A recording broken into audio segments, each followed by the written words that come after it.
Muchos años después, frente al pelotón de fusilamiento, el coronel Aureliano Buendía había de recordar aquella tarde remota en que su padre lo llevó a conocer el hielo. Macondo era entonces una aldea de 20 casas de barro y caña brava construidas a la orilla de un río de aguas diáfanas que se precipitaban por un lecho de piedras pulidas, blancas y enormes como huevos prehistóricos. El mundo era tan reciente que muchas cosas carecían de nombre y para mencionarlas había que señalarlas con el dedo. Todos los años, por el mes de marzo, una familia de gitanos desarrapados plantaba su carpa cerca de la aldea y con un grande alboroto de pitos y timbales daban a conocer los nuevos inventos. Primero llevaron el imán, un gitano corpulento, de barba montarraz y manos de gorrión, que se presentó con el nombre de Melquíades, hizo una truculenta demostración pública de lo que él mismo llamaba la octava maravilla de los sabios alquimistas de Macedonia.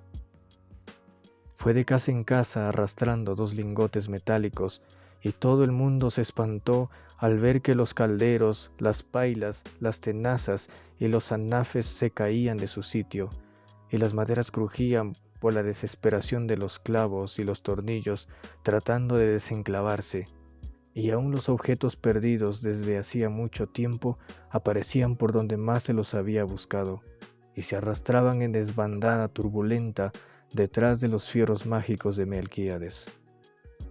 Las cosas tienen vida propia, pregonaba el gitano con áspero acento. Todo es cuestión de despertarles el ánima. José Arcadio Buendía, cuya desaforada imaginación iba siempre más lejos que el ingenio de la naturaleza y aún más allá del milagro y la magia, pensó que era posible servirse de aquella invención inútil para desentrañar el oro de la tierra. Melquíades, que era un hombre honrado, le previno: para eso no sirve. Pero José Arcadio Buendía no creía en aquel tiempo en la honradez de los gitanos. Así que cambió su mulo y una partida de chivos por los 2 lingotes imantados. Úrsula Iguarán, su mujer, que contaba con aquellos animales para ensanchar el desmedrado patrimonio doméstico, no consiguió disuadirlo. Muy pronto ha de sobrarnos oro para empedrar la casa, replicó su marido. Durante meses se empeñó en demostrar el acierto de sus conjeturas.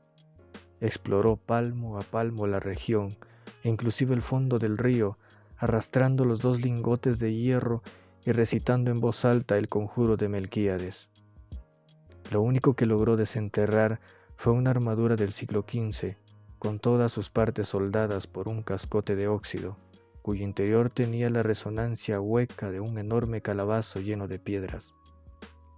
Cuando José Arcadio Buendía y los 4 hombres de su expedición lograron desarticular la armadura, encontraron dentro un esqueleto calcificado que llevaba colgado en el cuello un relicario de cobre con un rizo de mujer. En marzo volvieron los gitanos. Esta vez llevaban un catalejo y una lupa del tamaño de un tambor, que exhibieron como el último descubrimiento de los judíos de Ámsterdam.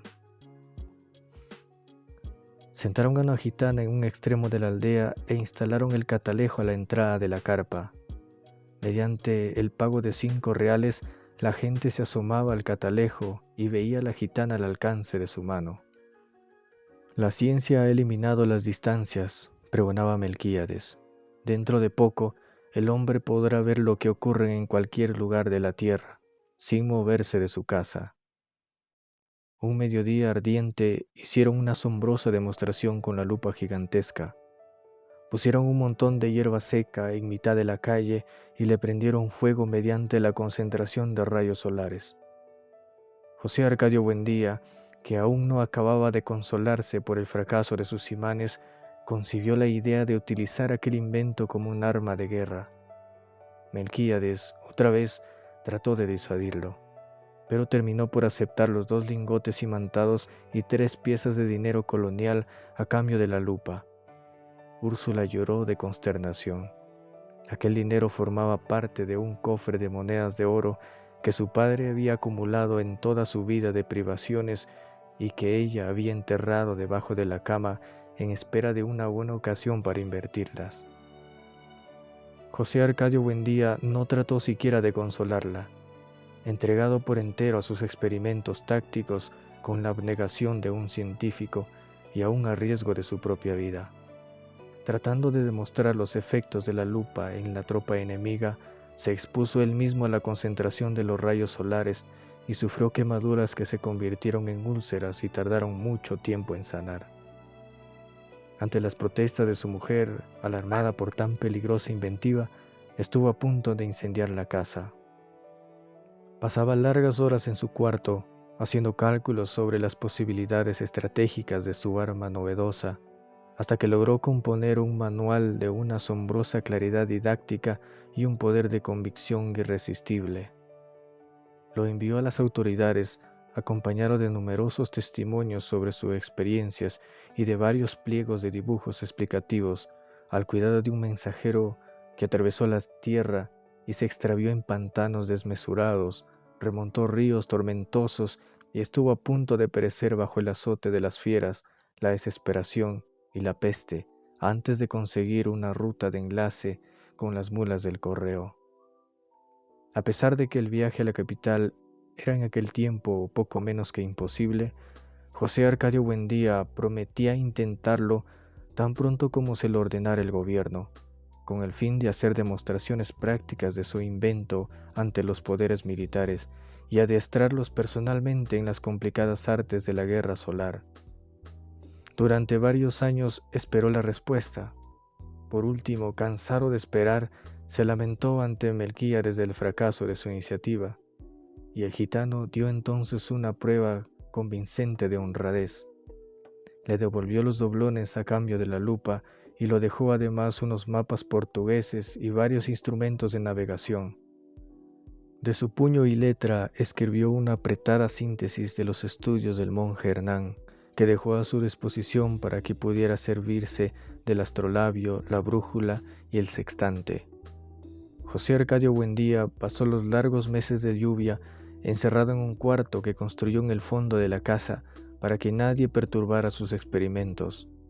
Habiendo abandonado por completo las obligaciones domésticas, permaneció noches enteras en el patio vigilando el curso de los astros y estuvo a punto de contraer una insolación por tratar de establecer un método exacto para encontrar el mediodía. Cuando se hizo experto en el uso y manejo de sus instrumentos, tuvo una noción del espacio que le permitió navegar por mares incógnitos, visitar territorios deshabitados y trabar relación con seres espléndidos, sin necesidad de abandonar su gabinete. Fue esa la época en que adquirió el hábito de hablar a solas, paseándose por la casa sin hacer caso de nadie, mientras Úrsula y los niños se partían el espinazo en la huerta cuidando el plátano y la malanga, la yuca y el ñame, la uyama y la berenjena.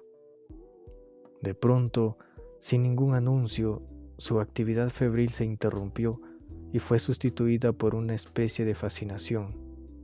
Estuvo varios días como hechizado, repitiéndose a sí mismo en voz baja un sartal de asombrosas conjeturas, sin dar crédito a su propio entendimiento. Por fin, un martes de diciembre, a la hora del almuerzo, soltó de un golpe toda la carga de su tormento. Los niños habían de recordar por el resto de su vida la augusta solemnidad con que su padre se sentó a la cabecera de la mesa, temblando de fiebre, devastado por la prolongada vigilia y por el encono de su imaginación, y les reveló su descubrimiento. La tierra es redonda como una naranja.